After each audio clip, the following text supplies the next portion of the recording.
just out of heaven's chance, and it was something really kind of divine. It could only have been God. So it was really, really cool. And yeah, I thought she was really pretty and super fit, as most people know. Out of the corner of my eye, I could see a person, and I'm like, oh, I'm pretty sure that's him. That's definitely him. I was like blown away that how easy it was to communicate with him, and I was like, oh, he is actually really cute. It was just easy, and I felt so safe and so seen, and it was just like so much joy. It ended up lasting about 6 hours roughly, because I told her my whole testimony, um, and basically lived in a glass house and told her just about everything. And she felt, strong enough to share her story and testimony with me. But he was just so full of life, and I was just like, oh my gosh, like it's not like he was loud, but I was like, his smile was like loud, I guess. Like it was just like so filling, and so I just remember again, like so safe. I just like never laughed so hard and so naturally. I just remember I kept saying that because I didn't grow up with a lot of joy, and so like finding just someone that I was like, wow, this is so easy to laugh. One day we were doing chores. She basically was like, hey, I need to tell you something. Can you stop? And she goes, but you got to back away. And I go, okay, what's going on? And she goes, oh man, I don't know if I should say it. And it was really cute because she like hesitated and then didn't, but then she fully committed and said, I love you. And I know I'm going to marry you. And you don't have to say it back, but just know that I love you. I was like, what? And quickly into like meeting him, I realized there was moments that I wanted to say I love you, and I was like nervous because I'm like, I've been waiting for this person for like over a decade. So then I said, I need to tell you something, but you got to stand over there. And then I would just like, hey, listen. And I just basically said what I said. And I said, I chose you a long time ago. And so in that, like, I knew that I chose who the Lord had for me. And it's pretty clear that you are who the Lord brought in my life. So I love you. And so that was it. Shoot. I think I knew a long time ago. Sierra had been praying for a husband and a helper. And I had just been praying to be, helpful. So I really actually knew the day we went to home church together. And she basically pried it out of me because I was scared of saying it.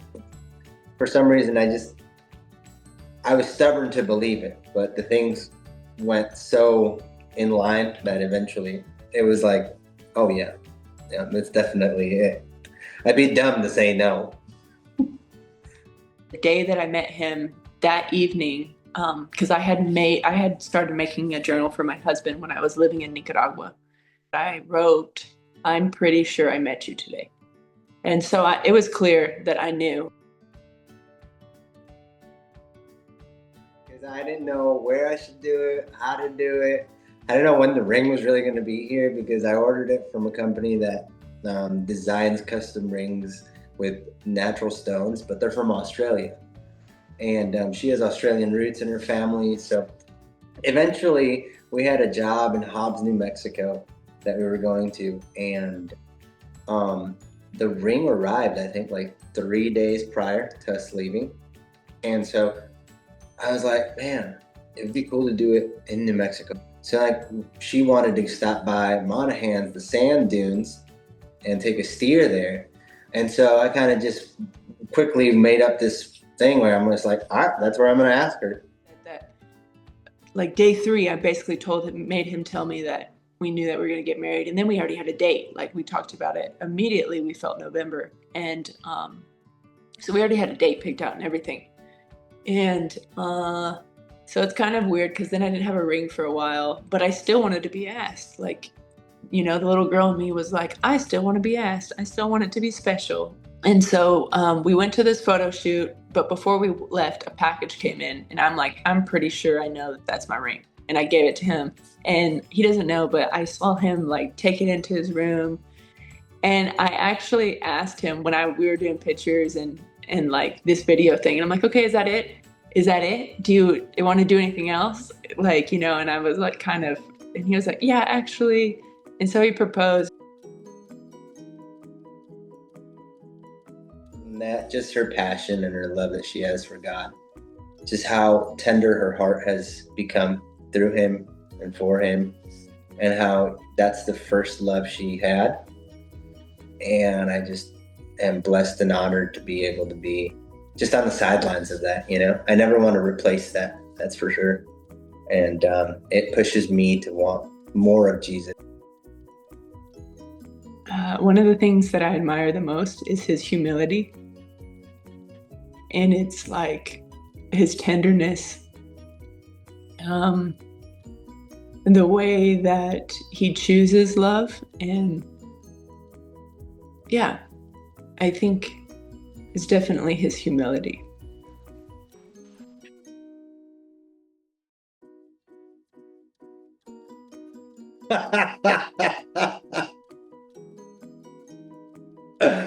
Oh, dang. I have no idea. I want to say a draft because they run in a unique way. And so does my Sierra. Okay, the only thing that came to me like really fast, and it's funny because I did try dating sites for like a very short time, but I started seeing people put this as their description, and they were like, um, how do they say it? But basically, they were saying like, I am golden retriever vibes or something.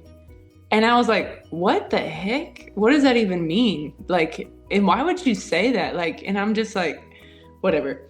And anyways, that's what popped in my It's like he's like a golden retriever. Like he's just, those are one of the most sweetest, loyal dogs, and they're like family friendly. I would love to go to like Australia and New Zealand. I think that would be awesome together. Definitely hiking, some sort of like rough country kind of stuff, mountain biking, probably skiing too. Love winter sports. I know I want to experience Nicaragua with him, and then also Australia. And so the first thing I'd want to do is maybe like a little adventure thing. Like, I don't know, do something, which this is in Guatemala, but I remember one time I hiked the volcano and we spent the night up there, like just something like that. Or even just street food, just getting street food with him.